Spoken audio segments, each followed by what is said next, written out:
to just say I thank you for taking this time today to take this interview with me. Now, let's get straight down to it. What comes to mind when you think of taxation without representation? Well, I can refer back to the 28 million that can be represented by a small amount of treasury notes. Still outstanding is less than the United States have in deposit or with the states. I allude to a national debt and a national bank coming into office declared an enemy of both. Okay.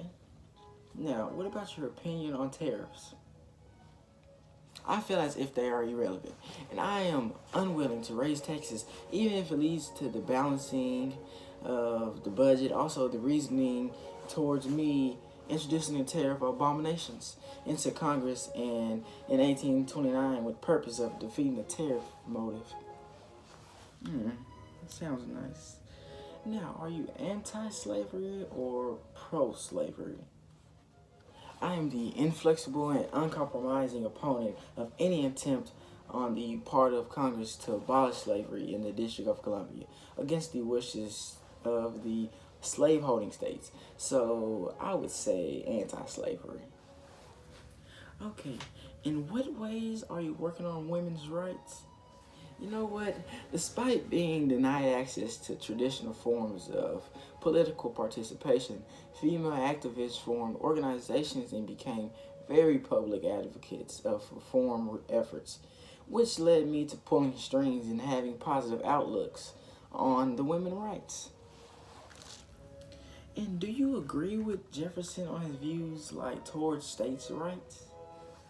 The political theories of Thomas Jefferson are honestly amusing, and I have found myself following in his footsteps, and they led me to agreeing with him on situations that I just normally don't. But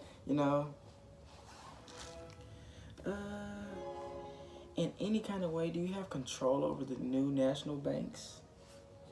That's a hard one. By the time of my elevation to the White House, hostility to any new national bank unified all Democrats, which justified that I wasn't a primary factor in any decision making towards the national banks. It's going to be the last one. I want to get out of your way, but what actions have you done towards the Native Americans? Recently, my administration completed the removal of American Indian tribes, such as the Shawnee, the Delaware, and many others in the Old Northwest, were moved west of the Mississippi.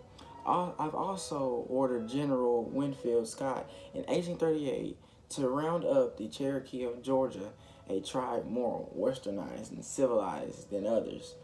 And I forced them to migrate along the Trail of Tears to the Indian Territories west of the Mississippi.